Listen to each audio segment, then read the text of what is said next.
Os sonhos são só uma sopa de química cerebral? Olha, a maior parte das pessoas pensa que não, hein? Quando passamos a crer que falamos com mortos nos sonhos? Provavelmente desde a pré-história.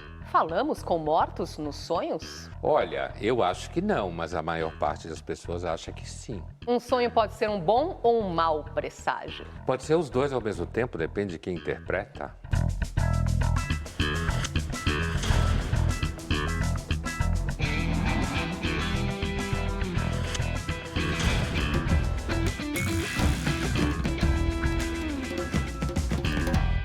Olá, você sonha muito? Costuma lembrar das imagens que surgem enquanto dorme? Busca saber o significado? Esse é nosso tema de hoje. Os sonhos, por que eles despertam tanto o nosso interesse? Engraçado que chegando aqui, Pondé, as pessoas, qual que é o assunto? Sonhos. Nossa, que interessante.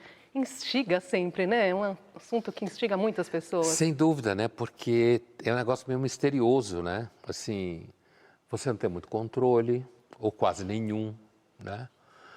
Você, às vezes, é uma pessoa completamente diferente de quem você é, na vida real.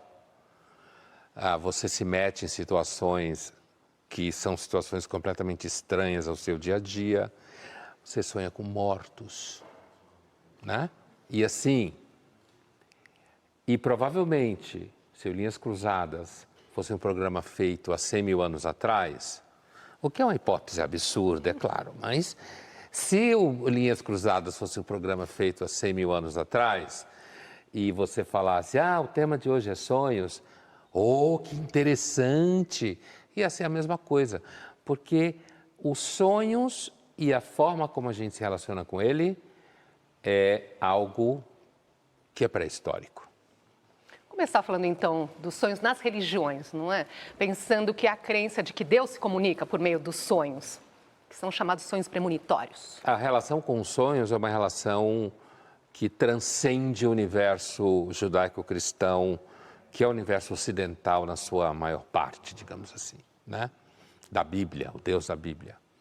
A relação com os sonhos transcende seguramente esse universo religioso e se espalha por todas as religiões. E não só pelas religiões, mas a gente está falando de religiões agora. Por isso que, seguramente, todo mundo que estuda pré-história acredita que é muito provável que os sonhos são uma das primeiras manifestações daquilo que muito depois vai ser chamado de religião. Nesse sentido, você tem, inclusive, hoje mesmo, várias religiões que não são o cristianismo, que também interpretam os sonhos numa chave religiosa premonitória. Porque é a ideia de que se você sonhou com uma pessoa X, se ela estiver morta, a chance ainda é maior de achar que é premonitório, é porque ela está querendo te passar uma mensagem. Então, como os sonhos são uma experiência carregadíssima de todo tipo de significado possível, que pode ser interpretado de toda forma possível, porque é meio confuso, digamos assim. Então, é claro que aí as pessoas vão investindo um sonho como se ele fosse uma das provas de que existe vida após a morte, que existe um significado para viver, que eu, de alguma forma, sou especial, então tenho sonhos premonitórios. Imagina aquele sujeito que era aquela espécie de pai de santo, xamã, ele sonhava e aí ele falava que no sonho dele ele via guerra e não sei o que e tal. E aí isso era visto como algo premonitório. Violência é uma coisa que sempre existiu no mundo, então você sonhar com violência, principalmente num ambiente como aquele, provavelmente você achava que era premonitório. Imagina se você sonhar com violência hoje na Ucrânia. A chance de ser premonitório é gigantesca. Há vários exemplos de sonhos premonitórios no cristianismo. Nós vamos ver um trecho do filme A História do Nascimento. Nesta cena, José tem um sonho. É avisado pelo anjo Gabriel que Maria está grávida de uma criança divina.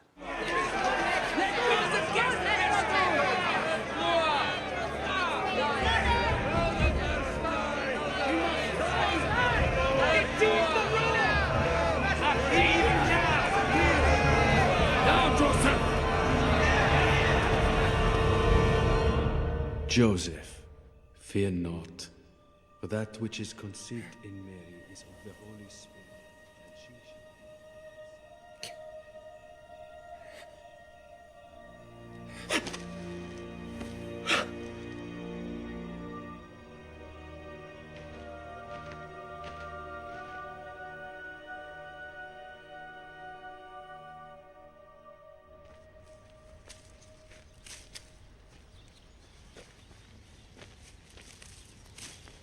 Mary.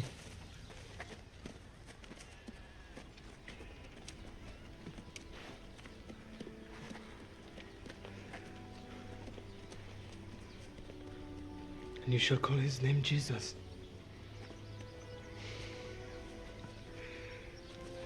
For it is he who will save his people from their sins. I know. Mary, God showed me. An angel came to me in my dream. You believe me? I believe you. Your child will need a father. I will declare him as my own. Esse trecho aí, esse sonho de José, além dele ele ter um caráter evidentemente premonitório, porque ele não sabia, né? José não sabia, ele tem uma função social fundamental, né? Dentro da estrutura da história.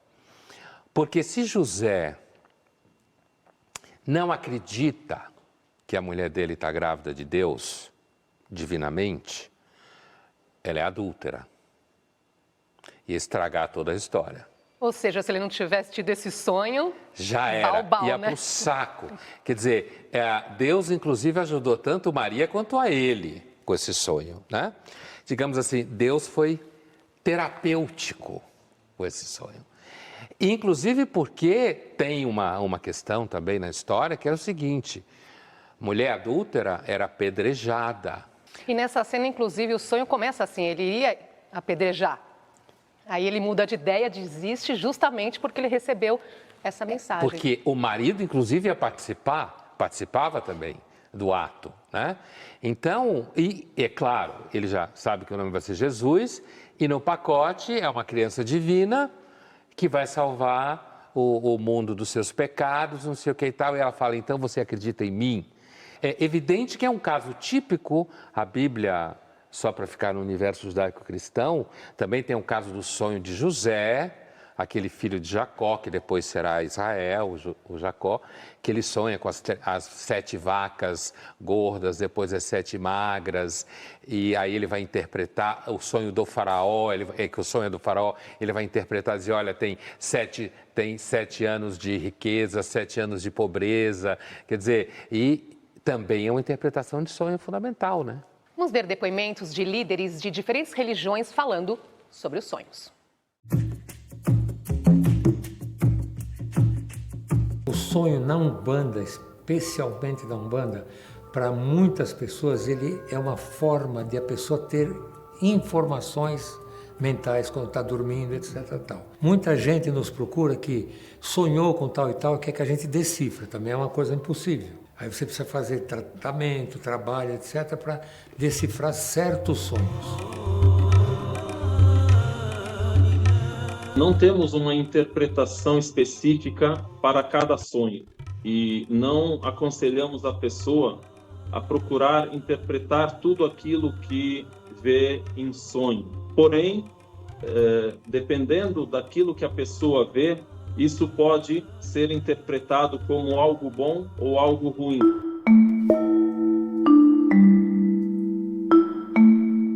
Para a Igreja Católica, os sonhos são sonhos, nada mais do que isso. A gente sabe que o sonho, e a Igreja tem essa compreensão, que é uma atividade do inconsciente, a fim de organizar as informações, né, colhidas pelo intelecto. Então, o sonho não tem tanta importância para a Igreja. Isso a gente vê desde a antiguidade. Eu acho que para a nossa religião Umbanda, a Umbanda tradicional, ela é importantíssimo o sonho que a pessoa vai ter uma informação, sonhei com tal coisa, tal, e vai ver se a realidade funciona. Porque sonhou também que vai conseguir tudo que está no sonho. Eu acho que o sonho é uma coisa que a gente recebe mensagens, não sabemos de quem, e ela vem de algum outro espaço, tal, né? Porque eu não posso ficar falando com você e a pessoa vai sonhar que eu falei isso com você. Então eu acho que é o lado espiritual que às vezes passa para a pessoa, não sou, passou para mim, Salum, vai procurar tal lugares assim, tal, para você ver, decifrar isso. Então, por isso que muita gente vem. Na religião islâmica, o sonho pode ser considerado bom, e a pessoa pode até buscar a interpretação disso com uma pessoa que conhece, com uma pessoa que tem religiosidade, ou pode ser um sonho ruim, então a pessoa deve descartar e não mais falar sobre esse sonho. E pode ser algo psicológico também, que a pessoa vê por causa daquilo que ela convive muito ou pensa muito naquilo. O sonho, em alguns momentos, de forma extraordinária, e a gente vê isso na Sagrada Escritura, foi usado para uma revelação divina, mas isso não é normal e comum de acontecer. E o que a Igreja Católica tem assim como sonho sendo uma revelação, é o fato do sonho de São José. São José sonhou com um anjo que via até ele e falou: ó, não se preocupe, José, não se preocupe que o que vai acontecer com Maria é obra de Deus, né? Mas aí é uma questão extraordinária, é uma questão pontual em que o sonho foi usado para isso. De modo normal, comum, a igreja não dá muita importância para os sonhos. Os sonhos, como eu disse para você, os sonhos não são nada mais do que sonhos e só isso.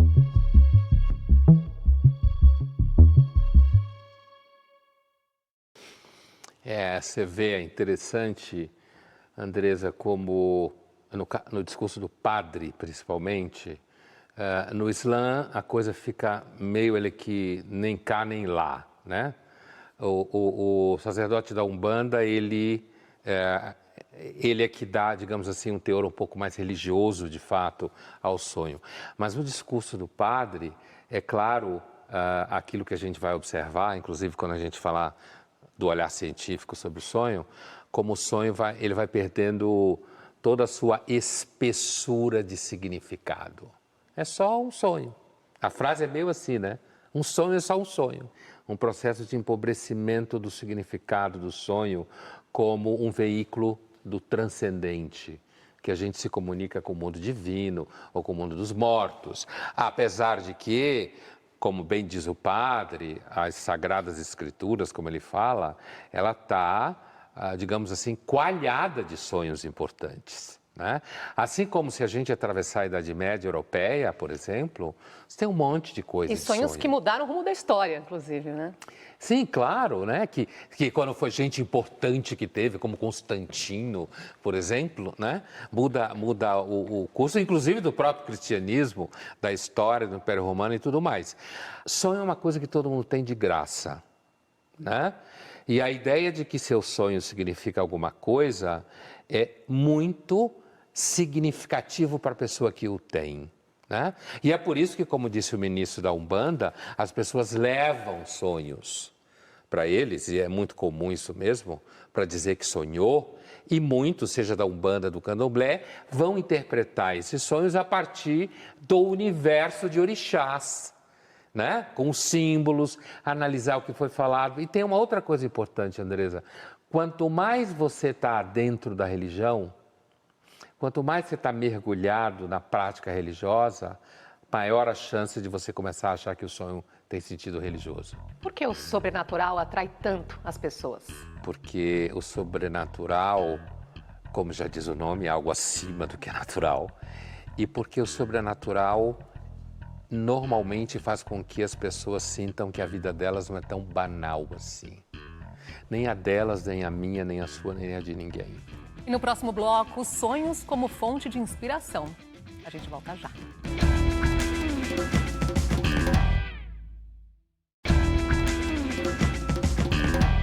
Voltamos a conversar sobre os mistérios dos sonhos. Você acredita que eles têm algum significado?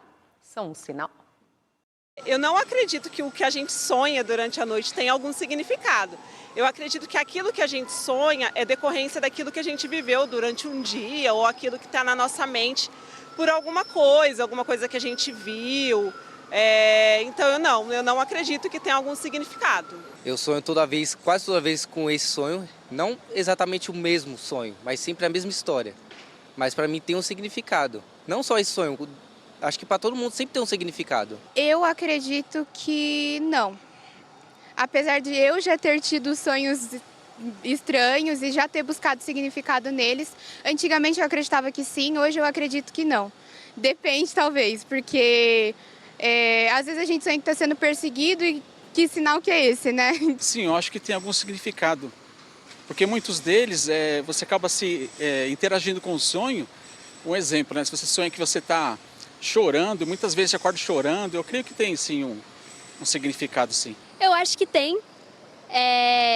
Eu estudei um tempo atrás sobre sonhos e, tipo, antes eu pesquisava, se eu sonhava com alguma coisa, eu pesquisava depois o significado e meu professor falou, mano, você não pode fazer isso, porque para cada pessoa é um negócio diferente. O sonho, ele tem um significado de acordo com o que você sonha, né? Se você sonha muito com alguma coisa, o sonho pode te trazer algo que você pode planejar para a vida. Se eu acredito que os meus sonhos têm significado, acredito. Eu acredito super nisso. Toda vez que eu deito a minha cabeça no travesseiro que eu sonho, eu acordo e eu falo, tomara que isso se torne realidade. Os nossos sonhos, eles podem ser realidades ou pode ser déjà vus que a gente acaba sonhando. Já aconteceu comigo casos de eu sonhar com alguma coisa e passar alguns dias e acontecia o mesmo fato, algo do tipo.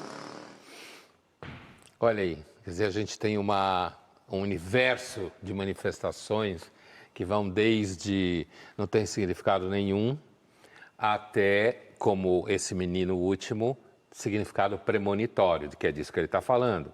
Apesar de ele não ter usado a expressão, ele está falando que sonhou com alguma coisa, daí alguns dias aquilo aconteceu.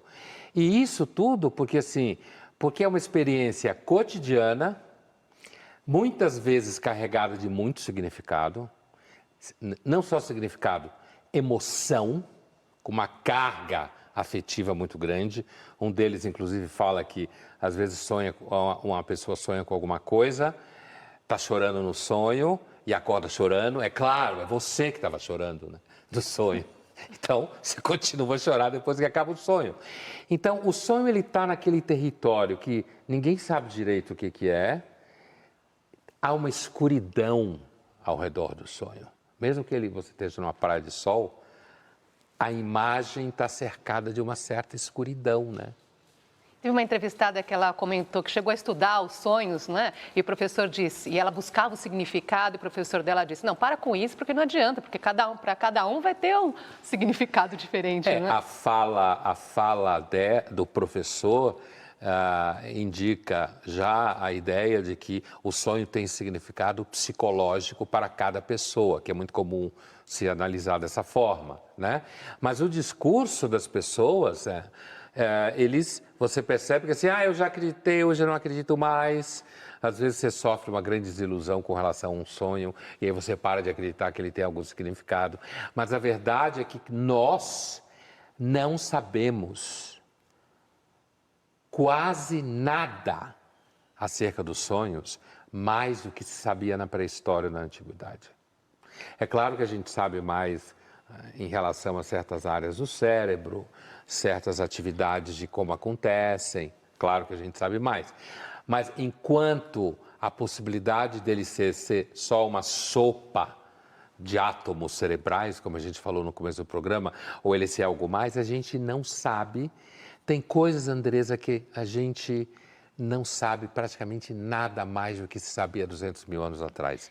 E falando em pré-história, Pondé, a figura do xamã, né, como figura religiosa, ele tinha os sonhos, as mensagens e orientava, não é, o povo a partir dessas mensagens. Como é que isso funcionava? Primeiro, do ponto de vista das pessoas que recebiam isso, esse conteúdo, né, do xamã, não sobre o xamã, a verdade é que os seres humanos parecem ter uma capacidade natural de atribuir significado a tudo que acontece. Então, a gente tem uma tendência a atribuir significado às coisas e quando a gente não percebe claramente, a gente inventa ou supõe que alguém superior nos dá esse significado. O xamã, ou seja lá como a gente chamasse essa pessoa, ela operava justamente nesse lugar. interpretando as coisas da vida, né? Interpretando inclusive os sonhos, tendo sonhos especiais. Uma das coisas que caracterizava um xamã é que ele tinha sonhos especiais, né? E aí ele fazia previsões, né? Vai ter uma tempestade, vai ter uma peste, sei lá, vai ter uma invasão, vai ter guerra, tudo que acontecia mesmo. Mesma coisa que hoje alguém dizer para você, tem alguém te perseguindo no trabalho. Aliás, como um dos entrevistados falou, você sonha com alguém te perseguindo, a chance de ter alguém perseguindo é muito grande no dia a dia, vai aparecer uma viagem para você. E se acontece, então, aí uau, né? Não, mas aparecer uma viagem é uma coisa razoavelmente fácil. Se alguém disser assim, vai aparecer uma viagem para a Islândia, aí você já tem que ser muito bom para fazer uma afirmação dessa. Vou trazer aqui uma pergunta que chegou nas nossas redes. O J.R. Mourão, os sonhos em sua maioria são resultado de uma frustração da vida real? Olha, isso é uma interpretação, uma questão, mas que visa uma interpretação que é principalmente de ordem psicológica, né?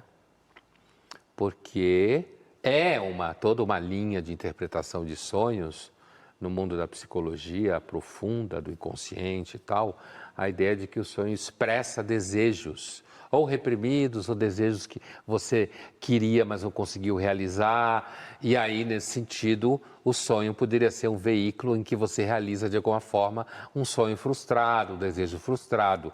Mas até aí tem sonhos que são terríveis. Não dá para imaginar que você está sendo perseguido por um monstro, por exemplo, que ali tem um sonho frustrado, né? De ser perseguido por um monstro ou alguma coisa assim. Mas aí é que vai ter gente que vai fazer toda uma cadeia de interpretações para tornar isso razoável, de alguma forma. Participe aqui do Linhas Cruzadas, mande sua pergunta, seu comentário para as redes sociais da TV Cultura, usando a hashtag Linhas Cruzadas. O pintor espanhol Salvador Dalí ficou conhecido especialmente por seus trabalhos surrealistas. Nós vamos ver uma entrevista de 1971 em que ele fala de uma técnica que o ajudava na inspiração. Your paintings have a very dreamlike quality, and I do find them fascinating. I'd like to look There's no dream, because it's never dream. It's hypnagogical image. Hypnagogical image. Exactly. Before. What is that? It's 10 minutes before sleep. 10 minutes or 15 minutes before you fall sleeping, appear in some genius, dicen que Dalí, some kind of very vivid, irrational and Lilliputian images. And myself catch this image and paint with the more careful photographic style. And no message and no explanation. Sometimes after 20 years, some scientific people tell this perhaps means this or this, but every of these Dalian images remain in one complete mystery. Essa ideia de que o sonho pode ser um material para você criar obra de arte, mesmo que o cientista depois dê um significado, vai continuar um mistério, porque ninguém vai conseguir de fato entender a cabeça que produziu aquela arte. É muito comum se relacionar o surrealismo justamente ao inconsciente, né? Essa é eu imagino que deve ser uma das interpretações. Eu não entendo de história da arte, não é meu território, mas eu imagino que deve ser uma das interpretações assim básicas de introdução à história da arte. Inconsciente, surrealismo, né? Por conta da obra, sei lá, se não me engano, tem uma obra dele que tem um relógio que parece que escorre da mesa, ou alguma coisa assim, se transforma numa espécie de relógio líquido, né? Como o metal líquido, que é o mercúrio, né? O único metal líquido. Então, acho que o Salvador Dalí, sem dúvida nenhuma, é uma figura que, ao longo da história da arte, no caso, representa essa entrada da dimensão onírica, delirante, nas figuras que ele pintava, né? Sem dúvida. Agora, Pondé, quem tem inspirações por meio dos sonhos, de fato, né? A primeira tabela periódica veio de um sonho, o princípio da teoria da relatividade de Einstein a obra Frankenstein, a música Yesterday de Paul McCartney, por aí vai, não é? Entender os sonhos, então, como uma fonte de inspiração engrandece sentido? Sem dúvida, né? Agora, então você citou 2 casos de ciência, se eu não me engano. Você citou um caso da literatura, da Mary Shelley, né? Um caso famoso. E você citou também outro caso de artista, no caso da música, né? Quer dizer, são sonhos tidos, sonhos sonhados, para ficar bem redundante, sonhos sonhados por pessoas que, de alguma forma, já tinham algum tipo de vocação, né? Eu imagino. A Mary Shelley estava no comecinho da carreira, tudo bem. Os outros já eram cientistas, de alguma forma. O McCartney já era músico, né? Mas o que eu quero dizer é o seguinte, não há dúvida que o sonho pode ser inspirador para pessoas, que você pode ter uma ideia no sonho importante. Porque, afinal de contas, o sonho é seu. E você sendo quem você é, seja lá o que você for, aquele sonho pode resolver uma questão para você. É um sonho genial, tido por gênios. Qual a relação entre os sonhos e a crença em espíritos? A crença em espíritos é uma das coisas que torna os sonhos do sonhador mais legal, né? Porque se eu acredito em espíritos, leia-se que a vida continua após a morte, com princípios imateriais inteligentes, como falam os catecistas, e eu sonho, e esse sonho envolve pessoas que já morreram, por exemplo, ou figuras da história que já morreram, e eu acredito em espírito. Então, esse meu sonho, ele é, na realidade, o sonho com espíritos, para quem acredita em espíritos, é um clássico, certo? É um clássico. E reforça a crença que a pessoa tem, né? E faz com que ela passe algum tempo do dia dela decifrando isso, conversando com amigos ou amigas que acreditam. Imagina que legal. Acreditar em coisas fantásticas torna a vida mais divertida às vezes. Daqui a pouco nós vamos falar sobre os sonhos e a psicologia. Fique acordado que a gente já volta.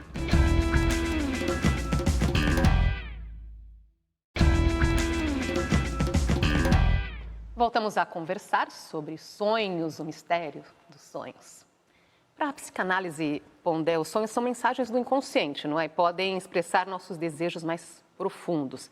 Mas antes de nós entrarmos nos principais nomes que estudaram essa questão, o que significa isso, compreender o inconsciente por meio dos sonhos? Primeiro, significa o pressuposto de que existe um inconsciente, né?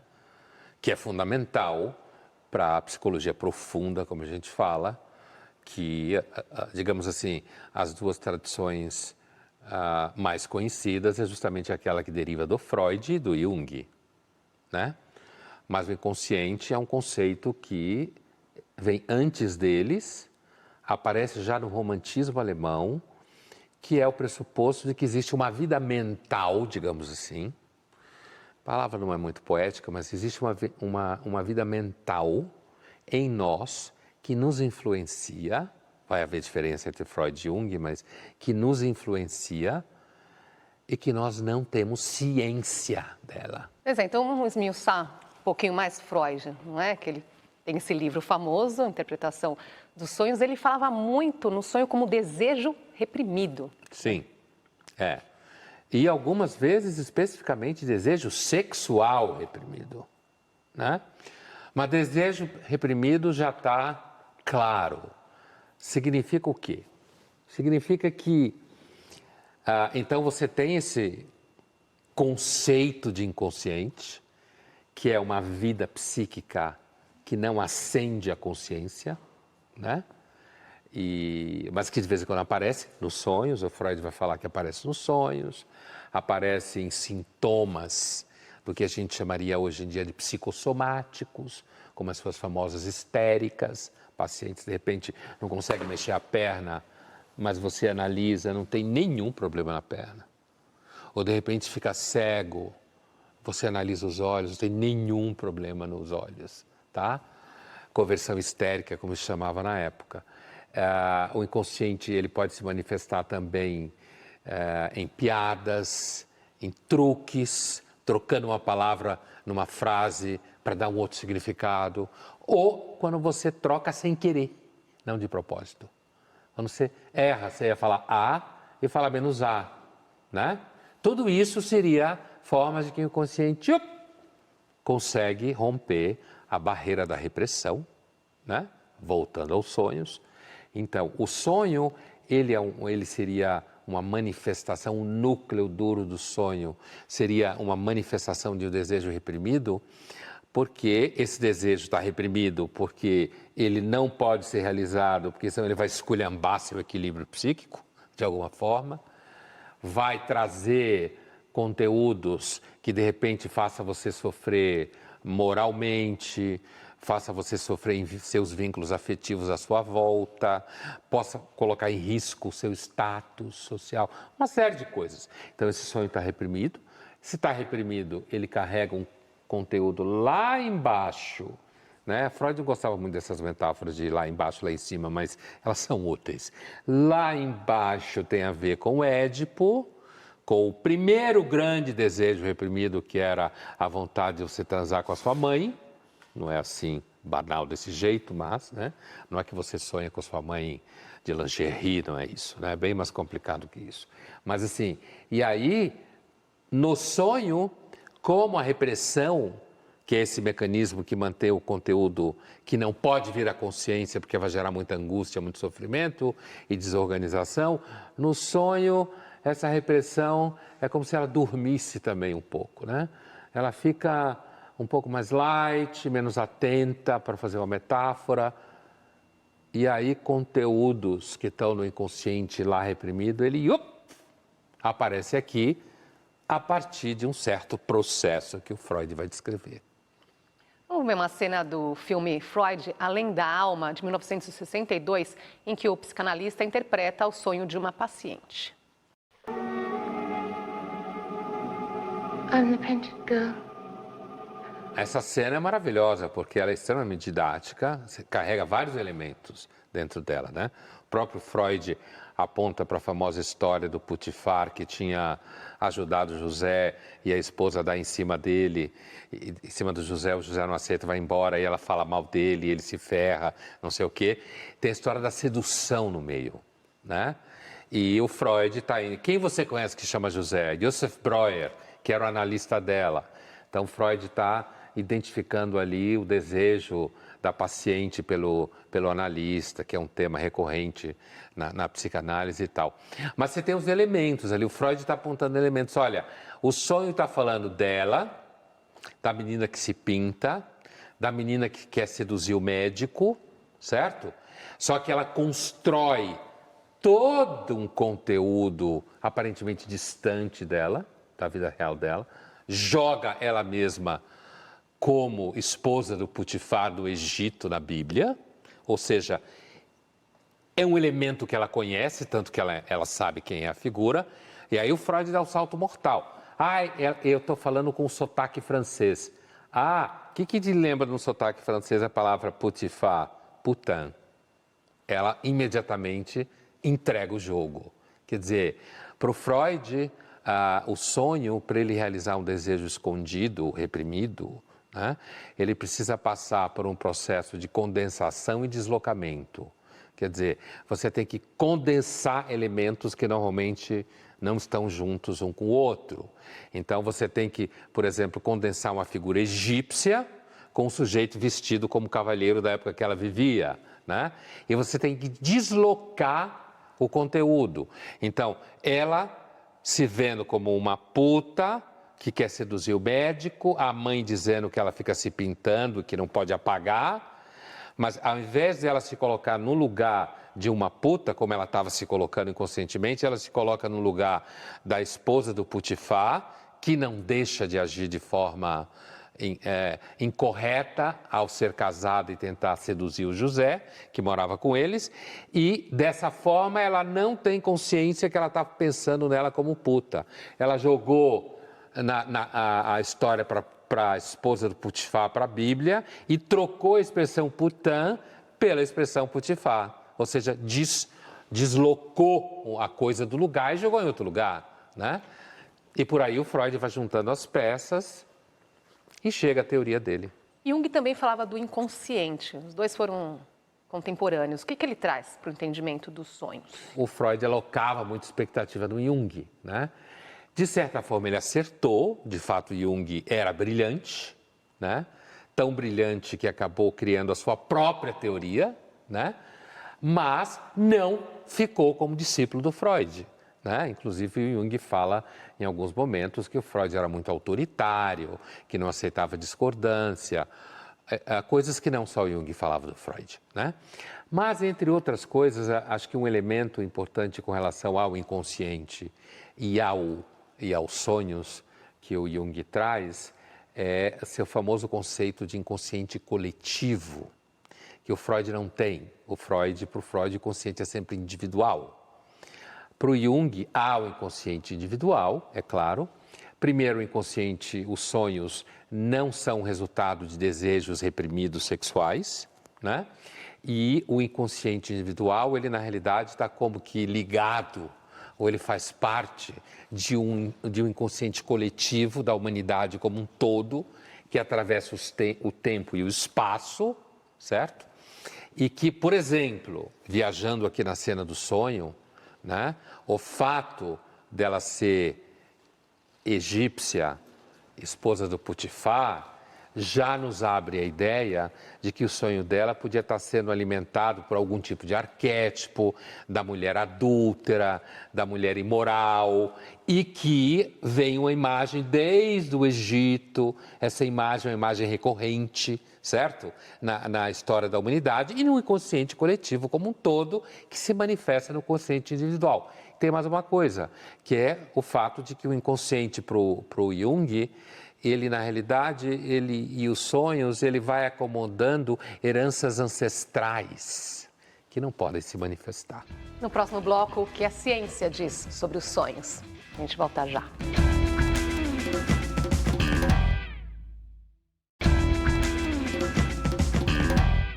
Voltamos a conversar sobre os sonhos nossos de cada dia. Para a ciência, o sono e, por consequência, os sonhos servem para ajudar a desenvolver nossas funções cognitivas, consolidar a memória, descansar o cérebro. Essas explicações científicas, Pondé, não nos bastam? Precisamos de mais? A ciência, que é como ela é, né?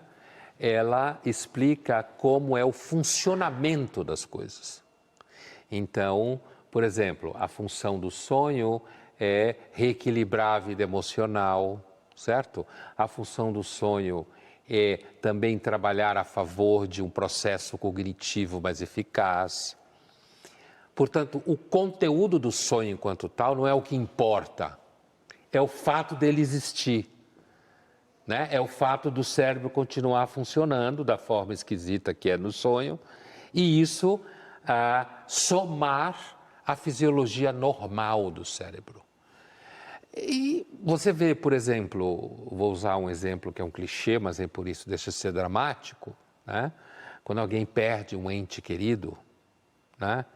Quando alguém perde, por exemplo, um filho, que quem já o fez, e eu acredito que sim, é o pior tipo de perda que alguém pode ter, e o que o médico vai poder fazer na função dele de médico competente, não estou entrando no mérito aqui, claro que não. E se você perguntar para ele, mas por quê? Ele vai responder que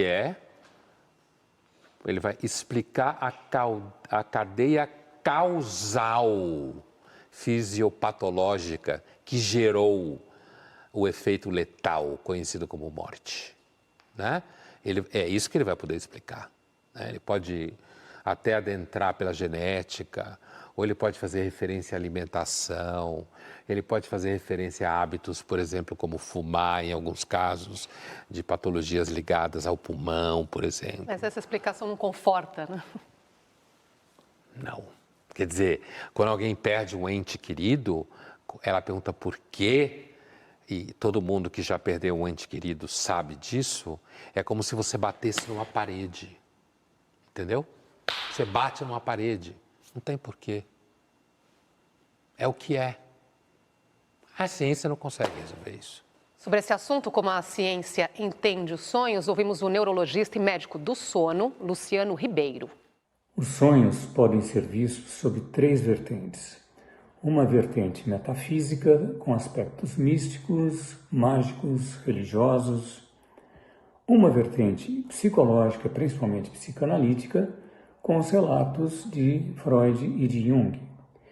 E como a ciência vê os sonhos? Na década de 50, há uma importante descoberta que foi a associação dos sonhos a uma fase que ocorre várias vezes durante o sono, conhecido como o sono REM, da sigla do inglês, que significa movimentos oculares rápidos. Porém, regiões diferentes estão envolvidas. Durante a vigília, existe uma ativação maior do nosso córtex, particularmente do córtex do lobo frontal, que nos dá a nossa consciência e nossos aspectos racionais. Durante o sono REM, ativa-se outra região mais interna, que tem como protagonista o sistema límbico. E como uma gangorra, quando estamos acordados, o nosso córtex frontal está ativado e esse nosso cérebro mais antigo inibido. Porém, quando começamos a sonhar, inverte-se o processo. O nosso córtex da razão adormece e esse cérebro mais antigo na escala animal, mais visceral, desperta. E nossas emoções, fragmentos de memória, medo, sexualidade, rompem o bloqueio e constituem a narrativa dos sonhos. Então, sonhos são pensamentos que ocorrem durante o sono e traduzem uma atividade mental. E, portanto, necessitam de um cérebro para que isso ocorra. Primeiro, fica muito clara, na totalidade do que ele fala, o aspecto fisiológico que a gente dizia antes, né? O olhar da ciência é sempre um olhar mecânico, né? Agora, o Freud ficaria muito feliz ouvindo ele falar. O Freud sempre sonhou, aliás, o Freud começou como neurologista, seu famoso projeto que ele fala, que ele escreveu, e ele sonhou que um dia os estudos de neurologia iriam comprovar as suas teses. Há um elemento pontual, mas que ele volta, ele fala, depois ele volta, quando ele está falando do equilíbrio, né? Você tem o equilíbrio do córtex durante a vigília, quando está acordado, funciona muito mais aqui. Quando você dorme, funciona o sistema límbico. E aí o sonho está mais ligado a esse tipo de atividade. E aí ele volta e diz, o sistema límbico está ligado a experiências mais ancestrais, mais viscerais, tem a ver inclusive com atividade sexual. Olha aí o Freud batendo palma, né? No sentido de que, ele não está falando de repressão inconsciente, nada disso, mas ele está dizendo que aparentemente na hora do sonho, o funcionamento cai mais para o lado do sistema límbico, mais ancestral e mais ligado a elementos não racionais. É interessante que uma coisa, então, não invalida a outra, não é? O entendimento científico e o entendimento ancestral.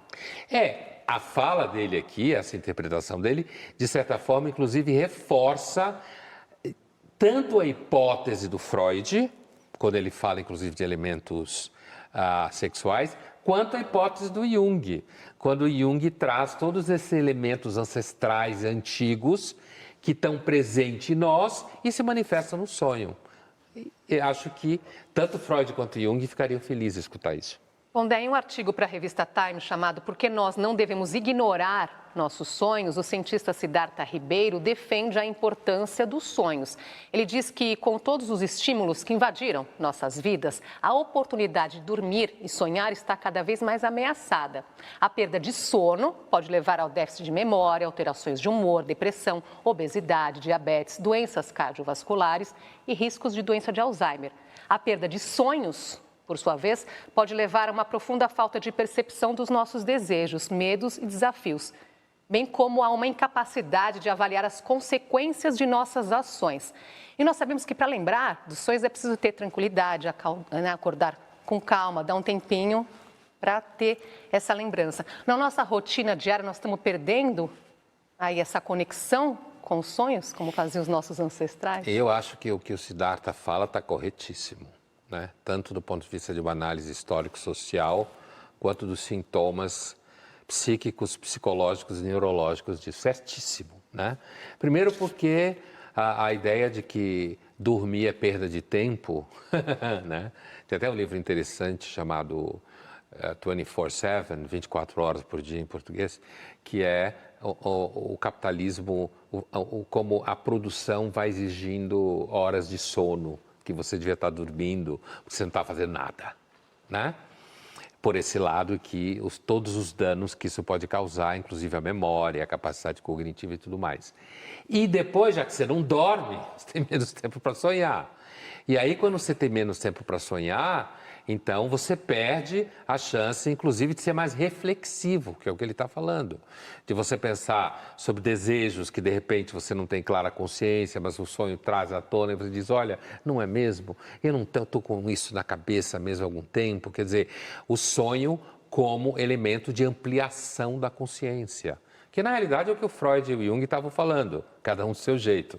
O sonho como ampliação da consciência. Né? E que ele está falando da mesma forma, só que a partir das neurociências. Quer dizer, se você perde a capacidade de sonhar, porque não pode mais dormir tanto, e de repente você nem dorme profundamente, você pode perder a capacidade de olhar para si mesmo, perceber coisas que estão escondidas, que normalmente não vêm à consciência, e ao perder essa capacidade, você perde parte do que pode haver de interessante ou de aterrador, mas importante na sua vida.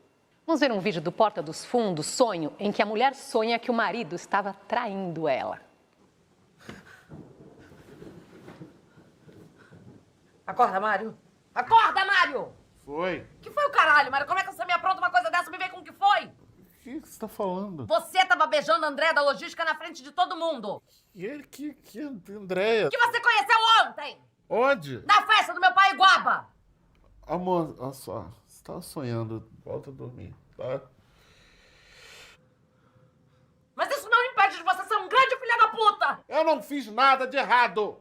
Precisava ser Andréia, cara. Precisava ser Andréia, que é uma pessoa que eu encontro todo dia, sabe? Que eu tenho que dar bom dia! Eu não conheço nenhuma Andréia da Logística. Olha aqui, ô Mário, você faz o que você quiser da sua vida aí, que eu tô um pouco me importando, entendeu? Agora deixa que você faça direito, que eu não precise ficar sabendo. Eu não fiz nada! Ah, não fez nada não? Então onde é que você tava quando eu tava sonhando que você tava pegando a Andréia da Logística? Tava aqui! Tava sonhando com o quê? Tava aqui sonhando, não lembro. Ah, não lembra? Não lembra por quê? Porque você tava no meu sonho pegando a Andréia da Logística. Não Se você não tava. tivesse no meu sonho pegando a Andréia da Logística, você teria um álibi. Tipo, eu tava pegando Carmen na Argentina. Não, mas aí eu não estaria pegando outra pessoa. Ah, ô Mário, tu faz o que tu quiser dessa tua vida aí, que eu tô um pouco me importando, entendeu? Desde que você não entre no meu ambiente, que é o meu sonho, que é o lugar onde eu pego as pessoas. Ai, não, vem você que é espaçoso. Entra no meu sonho, a festa do meu pai era aniversário dele, porra. Tu tem noção disso? Olha só, de uma vez por todas, eu não conheço a Andréia da Logística, ok? Entendeu? Conheceu ontem e pelo visto adorou, né? Porque não para de falar nela. Esse sujeito quer ganhar discussão com a mulher, cara. Nunca.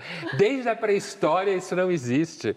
Porque se alguém soubesse o segredo disso, já tinha passado de população em população, né? Ele vai perder. E é muito louco, porque no final ele fala, eu não conheço nenhuma Andréia da Logística. É, você conheceu ontem na festa e pelo jeito gostou muito. Por isso que não para de falar dela. Mas espera aí, eu estou falando dela porque você começou a falar dela. É hilária essa cena. A gente fica por aqui. Obrigada pela sua companhia. Uma ótima noite para você e bons sonhos.